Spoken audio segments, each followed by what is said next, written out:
Peter Parker. Todo empezó con él. Peter fue el primer humano en experimentar lo que significa tener un simbionte alienígena fusionado a tu biología, y no exactamente de forma voluntaria. El simbionte se estrelló en la Tierra, encontró a Peter y decidió que era el candidato perfecto. La unión le otorgó más fuerza, más velocidad, más resistencia, pero también algo que Peter tardó en notar. Se estaba volviendo más oscuro, más violento, y esto se reflejaba en combate contra criminales. Lo que parecía un traje mejorado resultó ser una entidad viva con planes propios. El simbionte Venom estaba decidido a unirse al cuerpo de Peter de manera permanente. Cuando Peter entendió lo que realmente tenía pegado encima, buscó la forma de separarse. La solución llegó en forma de campanas de iglesia. Las vibraciones sónicas resultaron ser el punto débil del simbionte, y eso fue suficiente para romper el vínculo. Eddie Brock. Eddie no estaba buscando un simbionte, sin embargo se convirtió en el host principal del simbionte Venom. Como periodista estresado, se coló en las instalaciones de la Fundación Vida intentando encontrar evidencia de experimentos humanos ilegales. Tras encontrar los restos de todas las personas a los que el simbionte había intentado habitar antes sin éxito, el simbionte Venom elige a Eddie y se une a su cuerpo. La fusión le dio todo lo que cabría esperar: fuerza descomunal, velocidad, una resistencia implacable y la capacidad de proyectar tentáculos, usando la propia masa del simbionte como material. En las películas, la gran negociación entre Eddie y el simbionte es convencerlo de que los cerebros humanos que tanto le apetecen sean exclusivamente de criminales, pasando de periodista apurado a defensores de San Francisco. En los cómics el recorrido es más largo. Eddie pasa de villano a antihéroe y de enemigo de Spider-Man a su aliado ocasional, cuando la unión es conveniente para frenar la amenaza. Cletus Kasady.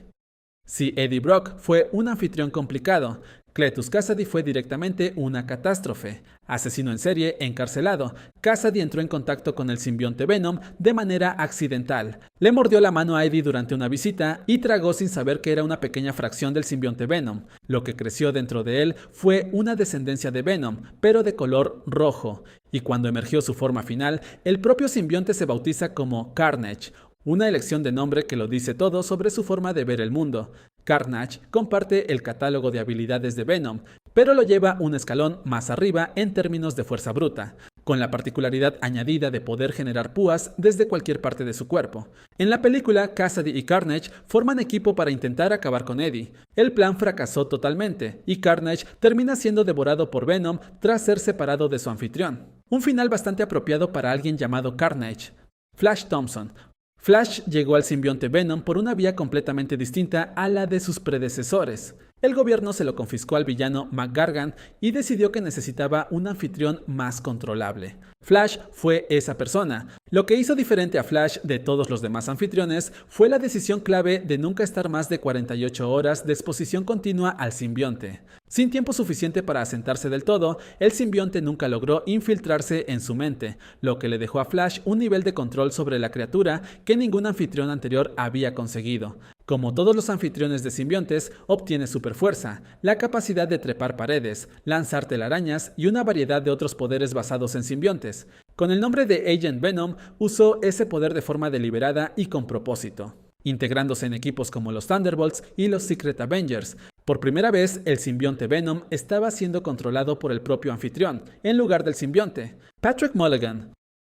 Mulligan era policía en Nueva York y su encuentro con un simbionte no fue exactamente voluntario. Mientras investigaba los crímenes de Cletus Kasady, intentando localizar dónde escondía los cuerpos, una descendencia de Carnage fue implantada en él. El resultado fue el simbionte Toxin. En la película su historia toma un giro distinto. Acaba en manos de la agencia gubernamental Imperium, que lo retiene junto a otros simbiontes capturados. Cuando un xenófago enviado por Knull ataca la instalación, Mulligan demuestra que la fusión le dio capacidades considerables, pero es devorado por la criatura poco después. Anne Weying. Anne era la ex prometida de Eddie Brock, y su contacto con el simbionte fue breve y circunstancial. El simbionte se fusionó con ella para salvarle la vida después de que recibiera una herida de bala, y en ese instante She-Venom existió. La fusión le otorgó fuerza extraordinaria, agilidad y la capacidad de transformar partes de su cuerpo en tentáculos. En las películas, Anne se une temporalmente al simbionte después de que éste abandona a Eddie, y termina siendo la pieza clave para convencerlo de que ayude a Eddie a escapar de prisión. Una participación breve pero decisiva. Carlton Drake. Drake era el CEO de la Life Foundation y el tipo de persona que ve un organismo alienígena y ya piensa en cómo sacarle provecho. El simbionte Riot llegó a la Tierra estrellándose en Malasia. En la película, el simbionte aterriza en San Francisco y va saltando de anfitrión en anfitrión hasta terminar en Drake. La fusión lo convirtió en algo difícil de detener, otorgándole fuerza, velocidad y durabilidad llevadas a extremos considerables, más la capacidad de fabricar armas directamente desde la masa del simbionte. El plan de Drake era usar una sonda espacial para traer al resto de los simbiontes a la Tierra, pero Eddie y Venom lo impidieron provocando una explosión que acabó con Riot y con Drake en el proceso. Karl Mack era otro mercenario contratado para convertirse en huésped de uno de los simbiontes de la Life Foundation. La Life Foundation lo reclutó para convertirse en anfitrión de Phage, una descendencia de Venom, de color amarillo. La fusión le dio fuerza mejorada, agilidad y la capacidad de generar armas de filo para el combate cercano. El problema con Phage era su naturaleza inestable, prosperaba en el caos, y eso lo ponía constantemente en conflicto con los otros simbiontes de la misma organización. La inestabilidad del grupo terminó siendo su sentencia. Venom acabó con él precisamente por esa desestabilización constante. La doctora Teddy Payne. Teddy Payne es la científica al mando de los simbiontes capturados en la instalación Imperium del gobierno. No tenía ninguna intención de convertirse en anfitriona de un simbionte, pero cuando el xenófago alienígena atacó la instalación, las circunstancias la obligaron a tomar una decisión rápida. Liberó a los simbiontes retenidos y se fusionó con uno de color magenta llamado Agony para salvar a su compañera Sadie. La fusión le dio los poderes habituales de cualquier anfitrión, más una capacidad eléctrica que resultó decisiva. Se alió con Eddie para eliminar al xenófago y juntos erradicaron la amenaza. Otto Octavius. El caso de Otto es uno de los más peculiares de toda la lista, porque llegó al simbionte por accidente, en medio de una situación que ya de por sí era completamente absurda.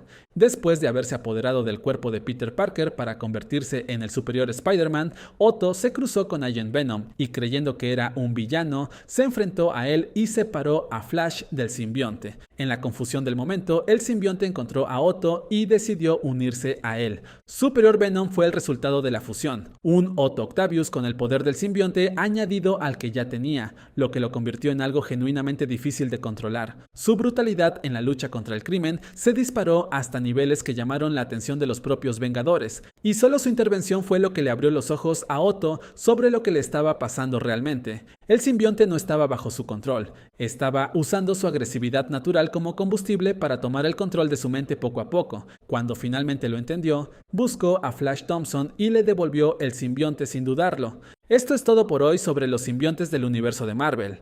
Y si alguna vez te preguntaste si Marvel se inspiró fuertemente en los cómics de DC, te invito a darle clic al siguiente video para averiguar qué tan parecidos son los superhéroes en ambos universos.